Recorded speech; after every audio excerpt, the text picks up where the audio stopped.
मजलिस के सदर रुकन पार्लियामेंट हैदराबाद बैरिस्टर असदुद्दीन ओवैसी ने अमेरिका के साथ हुए तिजारती माहदे पर शदीद तनकीद की है।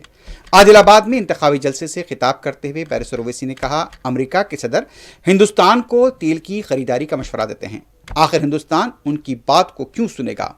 उन्होंने वजीर आजम की खामोशी पर भी सवाल उठाए। बैरिस्टर ओवैसी ने आसाम के वजीर आला हेमंता बिस्वा शर्मा की तरफ से मुस्लिम ऑटो ड्राइवर को मियाद से मुखातिब करते हुए किए गए रिमार्क की भी मजम्मत की है। हद तो ये हो गया मेरे अजीज दोस्तों और बुजुर्गों, क्या हो गया आपको बता रहा हूं कि आसाम के चीफ मिनिस्टर बीजेपी के हैं। क्या कोई चीफ मिनिस्टर ऐसा बोल सकता है कि मियां अगर ऑटो में ड्राइवर होगा, 5 रुपए बिल हुआ तो तुम 4 रुपए देना उसको। आसाम में मियां मुसलमान उन लोगों को बोलते हैं जो 150 साल पहले 200 साल पहले अंग्रेज उनको लाए थे वहां पर जिरात करने के लिए, काम करने के लिए।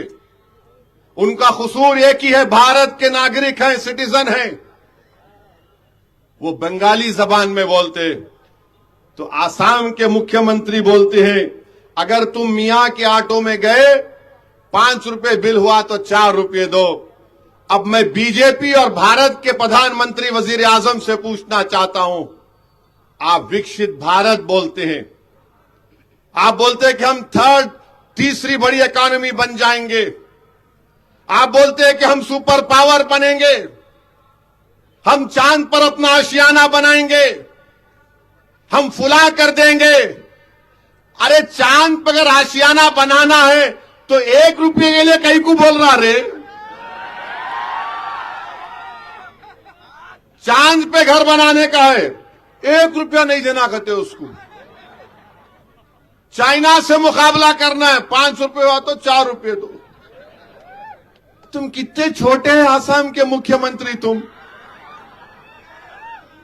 तुम तो भारत के बाबा साहेब अंबेडकर के बनाए हुए संविधान पर तुमने ओथ लिया, मैं भी लिया अल्लाह के नाम पर। तुम्हारी नजर में सब बराबर होना, मगर आसाम का मुख्यमंत्री बीजेपी का कहता है ये मियां है, इनको अगर वोट डालना है तो बांग्लादेश में जाके वोट डालो। क्या बात है बताओ आप। उनका जुर्म क्या है, मगर इनको जलील और रुसवा करना। और फिर आप बार बार बोलते हैं इस प्रेसिडेंट एड्रेस में, हमारे मुल्क की प्रेसिडेंट पार्लियामेंट में खड़े होकर कहा था, क्या कहा था कि हम भारत में सबको साथ लेकर चलना चाहते हैं। कहां चल रहे आप तो मियां के नाम से नफरत करते हैं। आसाम में इतनी बड़ी आबादी है बंगाली बोलने वाले मुसलमानों की, और उनके बारे में ऐसा बोला जा रहा है। ये क्यों बोल रहे हैं हेमंता बिस्वा शर्मा आसाम के वजीर आला?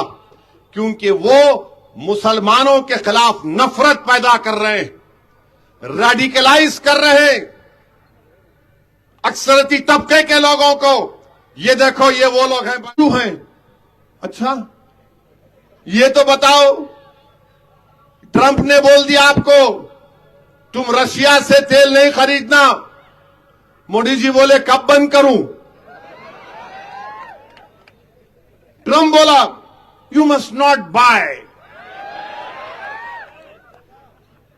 मोदी जी बोले यस एग्रीड, वो बंद कर दिए। क्यों? ट्रंप बोले। ये नेशनलिज्म है आपका। एक गोरा चमड़ी का कोई शख्स बोलेगा हम सुनेंगे उसको। देश के लिए जो होगा वो अच्छा हम करेंगे। अमेरिका का सदर है, भारत का नहीं है तू अमेरिका के लिए क्या करता कर ले, मगर हमारा देश हमारा रहेगा। तू वहां बैठ के हमको बोल रहा किससे तेल खरीदना नहीं खरीदना। और आप देखो देशभक्ति की बात, राष्ट्रवाद। अरे कैसा राष्ट्रवाद है ये तुम्हारा? एक गोरा चमड़ी का बोल रहा है तेल नहीं खरीदना और आप बंद कर दिए। मगर आप देखो क्यों बंद करो बोला? क्योंकि रशिया यूक्रेन पे हमला कर रहा और यूक्रेन के लोग मर रहे हैं, रशिया के भी मर रहे हैं, मगर अमेरिका का सदर को तकलीफ हो रही है, यूक्रेन नहीं मरना। मगर अफसोस इस बात का होता है कि इजराइल की फौज ने गाजा में अब इकरार कर लिया कि 70,000 फलस्तीनियों की मौत हुई है। 70,000। उनकी जिंदगी की कोई अहमियत नहीं है ट्रंप के पास। हमको बोल दिए तेल मत लो रशिया से, हम मोदी जी बोले ओके।